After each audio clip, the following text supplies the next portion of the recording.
Peysoh is hands down the most questionable street rapper we have covered on this channel. From claiming multiple different sets to throwing up gang signs from enemy territories, this young artist has managed to finesse his way into one of LA's most respected gangs, while his actual credentials remain a mystery. At only 20 years old, he's gone from being a nobody from Maywood to representing Playboy 13 and somehow convincing everyone he belongs there, despite a backstory with more holes in it than Swiss cheese. After stepping into the spotlight following Money Sign Suede's tragic death, Peysoh would continue to navigate between authenticity and opportunism on the streets of East LA, and apparently convinced Kendrick Lamar that he was the real deal in the process. But you saw your father murdered when you were 6. Because I was supposed to die that night. Nobody was as important as me since my dad died.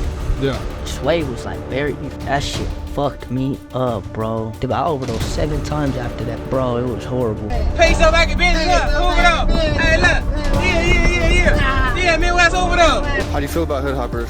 Especially just like Peysoh, gonna be from the hood. He was evading, he was claiming, he was really claiming the hood stuff. Local up-and-coming rapper has been killed while in prison in Northern California. Ugata was found last night in a shower area and was unresponsive. He was pronounced dead a short time later.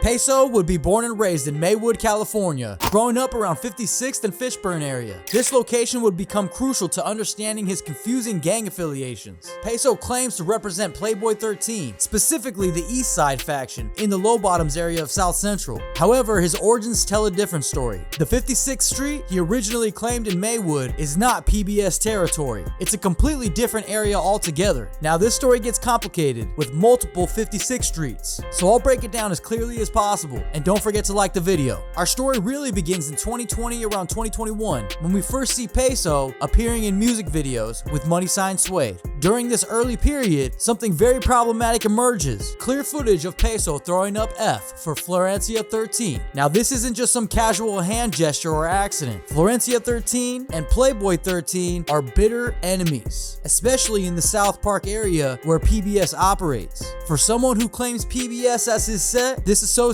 with F13 is completely unacceptable, according to Street Politics. The music video for 6 Block would showcase Peysoh alongside Money Sign Suede, and this is where we start seeing the transition. Peysoh begins claiming 56th Street, but here's where it gets confusing. There are actually 3 different 56 streets connected to PBS territory. There's the original Maywood 56th, where Peysoh is actually from, the Bell Gardens 56th Street in Southside PBS territory, and the Low Bottoms 56th Street, where Eastside PBS operates. Peysoh would somehow manage to merge all 3 into his identity. Combined with all this geographical confusion, Peysoh would still win over the hearts of some with the story of how he tragically lost his father. You were there at the, I mean, I guess you could tell us about it if you want, but you saw your father murdered when you were 6. Because I was supposed to die that night.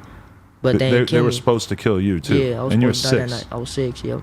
What was your dad into that there would be people who were supposed to kill him and his child? My dad was a regular ass man, believe it or not. Really? Yep. My dad was a regular ass man. He was a hard worker. And so why would people want to do this to him? Shit, I don't know. Like, how did you know that you were supposed to be killed as part of that? Cause they had us both like in the room. Oh. Type shit, yeah. And so do you remember this clear as day, or is it kind of blurry after all these years? Hell no, that shit clear as day. And how did you get away from the situation? He did he went cause he was big as fuck. He was like 6'5". Like he was big as fuck. And he was a bodybuilder too. So wow. He was big as fuck. And so they was like, how old were they? They were young. One of them was like 18, and another one was like, another one was like, I don't remember that, but they were both young. So he was kind of older already too. So he had that grown man power. So when he like got up, he was, you know what I'm saying? He's big. So this was just like a robbery at first? They just were trying to take shit out the house? That's not even a robbery, because I done robberies and it ain't never went like that. Right. Or we don't, you know what I'm saying? They don't ever. But they didn't know who your dad was prior to this? Shit, I don't know. You know what I'm saying? I don't know. I was only 6. I don't really know. Like, right. You know what I'm saying? Like, I didn't go through my dad's phone, none of that shit. I don't know. So. Right. These conflicting stories about his pops being either a gang member or a civilian doesn't add up. And usually it's not this complicated to verify where somebody's really from. However, in April 2023, Peysoh's life would change forever after his friend Money Sign Suede would be murdered brutally, stabbed to death behind bars at Soledad Correctional Facility. Local up-and-coming rapper has been killed while in prison in Northern California. This is a music video from Money Sign Suede, whose real name is Jaime Brugada Valdez. According to prison officials in Monterey County, Suede's death is being investigated as a homicide. Brugada was found last night in a shower area and was unresponsive. He was pronounced dead a short time later. Fans are leaving condolences on his official Instagram page. The 22-year-old rapper was sentenced last year in Riverside County on charges of being a convicted felon in possession of a gun. Now, there are a ton of rumors on why Suede was targeted, but most will tell you that it was the Mexican mafia that killed him after Suede refused to conform to their politics. Now, you tell me in the comments what you think happened to Suede. But regardless, his death shook Los Angeles, and especially those closest to him like Peysoh. I'm like, the fuck, everybody tell me to call. I call Spaz, and I ain't fool, like, Suede died.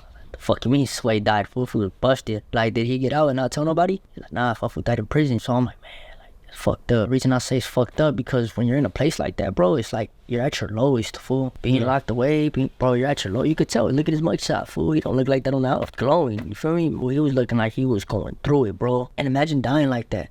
Nobody was as important as me since my dad died.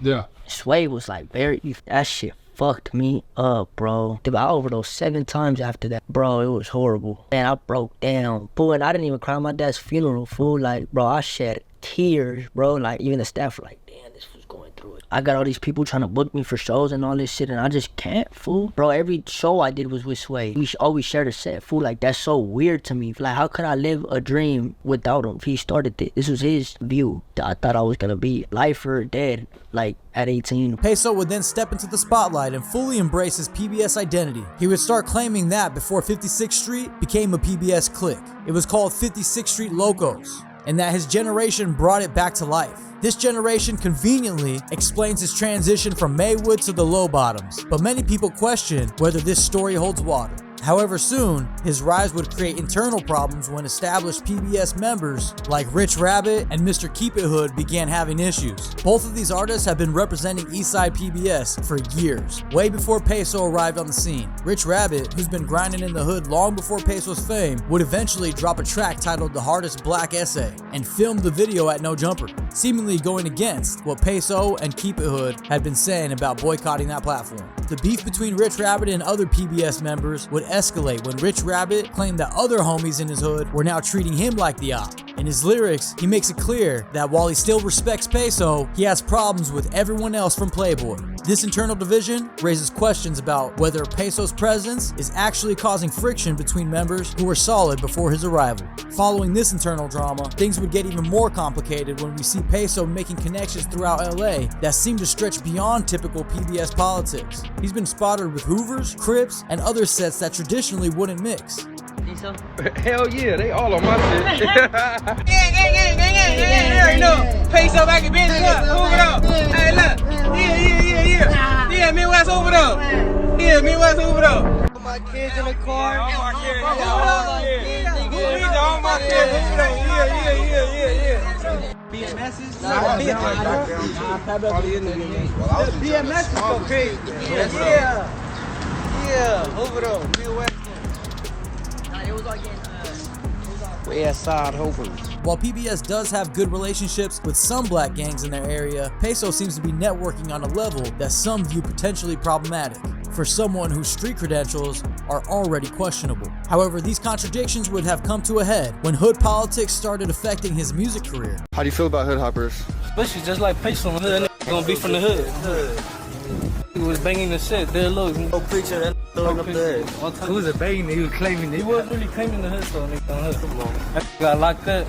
Came out banging Playboys on her. Peysoh would continue to navigate these murky waters by going all in with the PBS program, seemingly learning from Money Sign Suede's mistakes that may have cost him his life. He's been trying to prove his loyalty and authenticity, but critics argue that his eagerness to please everyone and his people-pleasing tendencies could eventually backfire. The streets don't forgive inconsistencies, and trying to satisfy too many different factions usually ends badly. Now, Peysoh managed to gain acceptance from some PBS members who are protecting him and vouching for his legitimacy. Whether this acceptance is based on genuine respect or his ability to bring money and attention to the hood remains to be unseen. However, at only 20 years old, he's dealing with complex gang politics while trying to maintain a rap career, and the pressure is clearly showing. With all this internal drama in PBS, his questionable origin story, and constant need to prove himself, Peysoh appears to be on a collision course with reality. His youth and inexperience in navigating these street politics, combined with inconsistencies in his background, make him a controversial figure who's trying to hold together multiple narratives that don't quite fit. Thanks for watching, don't forget to subscribe, and I'll see you in the next video.